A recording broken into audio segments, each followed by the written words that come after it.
फैज़ान, आप हमेशा किसी को सपोर्ट करते हुए नज़र आए, जी। कोई कुछ गलत करता है राइट। उसके खिलाफ बोलते हुए नज़र आए। जी। हमें ये भी पता चला है कि आपको धमकी मिल रही है जी। कंटिन्यूअसली। जी। तो इस पे थोड़ा बताइए कि क्या हो रहा है, और एल्विश के रिगार्डिंग काफ़ी न्यूज़ आ रही है, तो क्या क्या कहना देखिए, चाहेंगे उस सबसे बारे पहले में? तो आपने बहुत अच्छा क्वेश्चन किया कि क्या हो रहा है। मैं भी पूछना चाहता हूँ कि एक्चुअल में हो क्या रहा है। इस तरह की गुंडागर्दी पूरे देश में हो रही है। इस तरह की गुंडागर्दी का कोई रिजल्ट नहीं आ रहा है, लोगों को धमकियाँ आ रही हैं। एल्विश यादव जैसा इंसान जो पता नहीं यूट्यूबर है या गुंडा है, समझ में नहीं आता है। मैक्सटन जैसे सीधे साधे भोले भाले इंसान को उसने, आपने देखा किस तरह मारा सबके सामने घुस के। और इस तरह का नामर्दी की निशानी है एल्विश यादव की। मैं कहना चाहता हूँ कि 10-10, 15-15 लोग जाके एक मासूम लड़के को मार रहे हैं जो छोटा सा यूट्यूबर है, जो इतना वायरल था। मैक्सटन उसकी इंसल्ट कर रहे हैं, उसे कुत्ते की तरह मार रहे हैं। उसके फादर आंसुओं से रो रहे हैं। और हो क्या रहा है मुझे समझ में नहीं आ रहा। उससे पहले जयपुर में किसी इवेंट में एल्विश गया था, तो जयपुर में एक इंसान को रेस्टोरेंट के अंदर उसने सबके सामने 10-10, 20-20 लोगों के साथ जाके मारा। उसके अगेंस्ट कोई एक्शन नहीं हो रहा है। फिर मुझे बैक टू बैक धमकी आ रही हैं, ईमेल्स में धमकी आ रही हैं। कल मैंने कमिश्नर ऑफिस में 5 copy, to be honest 5 copy मैंने उसकी दी है, जिसमें व्हाट्सएप चैट है, व्हाट्सएप कॉल्स हैं, इंस्टाग्राम पे डीएम्स हैं। मतलब इतनी लिटरली ऐसी ऐसी गालियाँ मुझे आ रही हैं, ऐसी धमकी आ रही हैं। मैं परेशान आ गया हूँ ज़िंदगी से, इस चीज़ों से। इसलिए मैंने कमिश्नर ऑफिस में भी कल कंप्लेन करी है। आप ये देखिए, कमिश्नर ऑफिस के पूरे डिटेल्स इसमें मौजूद हैं, आप देख सकते हैं। ये मेरे रिसीविंग, मेरी भी साइन है, उनकी रिसीविंग है। मतलब एक और कंप्लेन मैंने कर दी है। यार कितनी कंप्लेन मैं करूं, मुझे समझ में नहीं आ रहा है कि इस चीज़ का अंत क्या है, इस चीज़ का हल होने क्या वाला है। इतना बड़ा छपरी एल्विश यादव है, उसको जो लोग फॉलो कर रहे हैं, मुझे वो समझ में नहीं आ रहा है कि इस देश में हो क्या रहा है। वो यूट्यूब पे काफ़ी फेमस है, जैसे आपने कहा मैक्सिम राइट। का नाम लिया। जी। लेकिन वो फिर से वापस फ्रेंडशिप हो गए, उनका जी। दोस्ती हो गया है।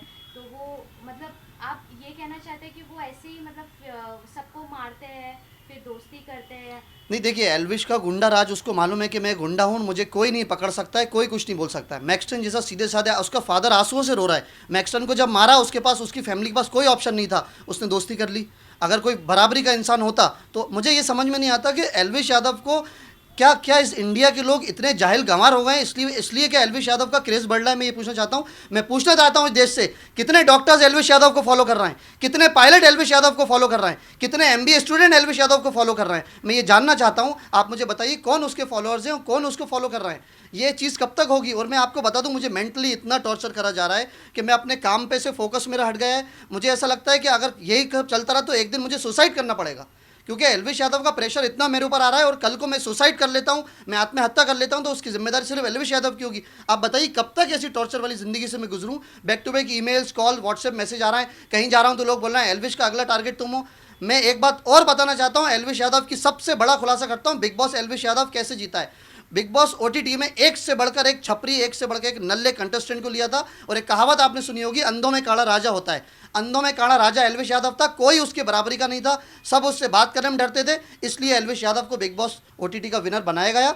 और मुझे समझ में नहीं आता है कि ये चीज़ कब तक चलेगी, गुंडागर्दी कब खत्म होगी। आपने कहा है कि एल्विश के खिलाफ काफ़ी केस दर्ज हुआ है, जी। तो उस पर क्या पुलिस पुलिस एक्शन लेती है या क्या? 14 डेज़ की कस्टडी में एल्विश को भी लिया था। कैसी कस्टडी थी, 4 दिन में घर आ गया था। फिर होली आ रही थी तो होली उसने सेलिब्रेशन में चला गया था। समझ में नहीं आ रहा है कि उस पर कैसी, अभी देखिए फिर से एक केस उस पर रजिस्टर्ड हो गया है जो मैंने कर दिया है। अभी इस पर क्या कानून कार्रवाई करेगा डिपेंड करता है। कल कमिश्नर ऑफिस में मैं रात में 12 बजे तक था, वहाँ मैंने सब उनको डिटेल बताई कि सर ऐसा कुछ हो रहा है। और मुझे लग रहा है कि अभी वो मेरे पीछे लगा हुआ है और मुझे मजबूर कर रहा है मेंटली टॉर्चर करके कि मैं डिप्रेशन में आ जाऊँ और एक दिन में सुसाइड कर लूँ और उसकी जिम्मेदारी पूरी एल्विश यादव की हो जाए। अभी मेरे समझ में नहीं आ रहा कि मैं इस चीज़ से कैसे दूर जाऊँ, यह चीज़ कैसे ख़त्म होगी। तो कहीं ना कहीं पुलिस भी सपोर्ट कर रही है एल्विश को? आप ये कहना चाहते हैं कि 14 दिन के लिए वो अंदर थे, फिर वापस उनको बाहर कर दिया? देखिए, पुलिस सपोर्ट नहीं कर रही, पुलिस तो अपना काम कर रही है। लेकिन ऐसे क्या सोर्सेज हैं एल्विश यादव के पास जिसकी वजह से वो बाहर आ जाता है, और ऐसी क्या चीज़ें हैं जिसकी वजह से लोग उसे फॉलो कर रहे हैं। बॉम्बे कब छुप के आता है, छुप के जाता है। स्नेक वेनम केस में उसका इतनी बार नाम आ चुका है।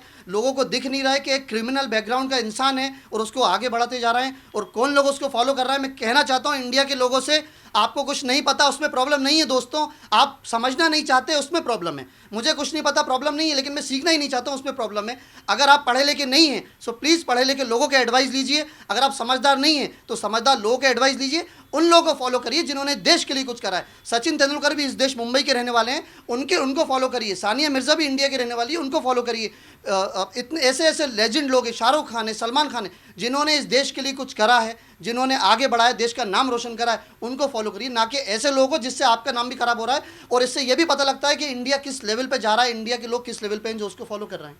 तो आप अभी क्या कहना चाहते हैं, मतलब क्या आप स्टेप लेना चाहते हैं? जिस हिसाब से आपको मेल्स आ रहे हैं, धमकी आ रहे हैं, तो अभी आप मैंने कल मैंने कमिश्नर ऑफिस में सब कुछ बता दिया है कि मेरे साथ ये सब हो रहा है, और अगर ये कंटिन्यू होता रहा तो मुझे लग रहा है एक दिन मुझे सुसाइड करना पड़ेगा। अगर ये सब होता रहा तो जब तक उसके अगेंस्ट स्ट्रांगली एक्शन नहीं लिया जाएगा, उसको अरेस्ट करके जेल नहीं भेजा जाएगा, और या उससे रिटर्न में मुझे नहीं मिलेगा कि आप फैज़ान को हम कभी भी कुछ नहीं करेंगे या कोई खतरा नहीं है, क्योंकि वो जहाँ भी जाता है लोगों पर हमला कर रहा है और उसका कुछ नहीं होता है। ना जयपुर में उसके अगेंस्ट केस फाइल हुआ, ना आप देखिए मैक्सटन को मारा था तो भी पता नहीं कैसा केस था, मैक्सटन ने खुद ही उससे माफ़ी मांग ली, मैक्सटन को इतना डरा दिया था, मैक्सटन की पूरी इज्जत ख़राब करके, और समझ में नहीं आ रहा क्या हो रहा है। तो मैं इसलिए सबके से ये बस रिक्वेस्ट है पूरी देश की जनता से कि प्लीज़ मेरा सपोर्ट करिए। मैं अभी बहुत प्रॉब्लम के दौर से, बहुत मुश्किल के दौर से गुजर रहा हूँ, आप सबके सपोर्ट की मुझे बहुत ज़्यादा ज़रूरत है अभी।